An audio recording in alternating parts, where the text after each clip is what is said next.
Today we're going to take a look at Gradius, or as most North Americans pronounce it, Gradius, for the PC Engine.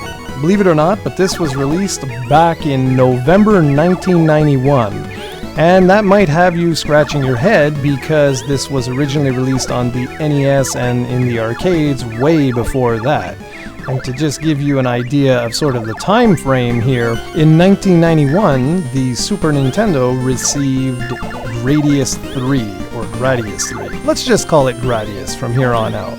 So in other words, the PC Engine port wasn't exactly new back then. When it was released, it was sort of marketed as an enhanced version of the arcade classic, and it indeed is.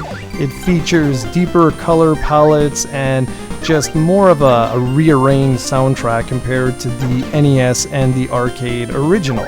Some of the things that have been omitted include some of the parallax scrolling from the backgrounds, as well as the ripple weapon from the NES version. Gradius features a very simple layout for its gameplay.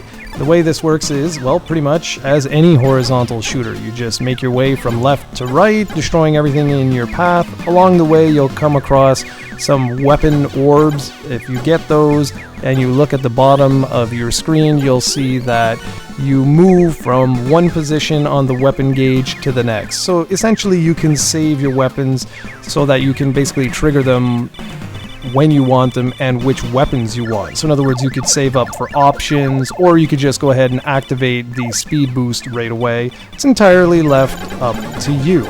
At most, you can get 4 options. There's lasers that last for a brief amount of time. You can get missiles and speed increases, and a couple other things here and there.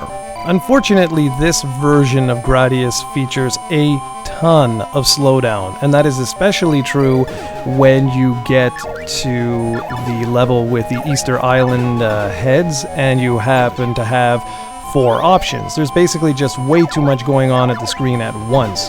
Thankfully, Konami would figure out the PC Engine hardware in another year or so, and that would no longer be a problem with their shooter games, but for this one, it really is. There's also a 2-player mode, although you do not play simultaneously, which would have been kind of a neat addition to the game. Overall, Gradius is a legendary shooter, and you know whether or not you're going to want to check this one out. It's as simple as that. It was never released on the TurboGrafx 16 in North America, so it is a PC Engine exclusive, at least this version of the game. And if you like the series, I'd highly recommend you go and check this one out. It's nothing too incredible, but it is nice to see just some of the minor tweaks that they made to the game. If you don't have a PC Engine, this certainly isn't the game that's going to convince you to jump ship, because the NES original is still very fun to play and holds up really well. And same for the arcade version, or the countless other ports that this game has been, countless other system, I should say, that this game has been released on. But if you do have a PC Engine and you are a fan of the series, go ahead and give this one a spin. It might just surprise you. It's lots of fun, slowdown included.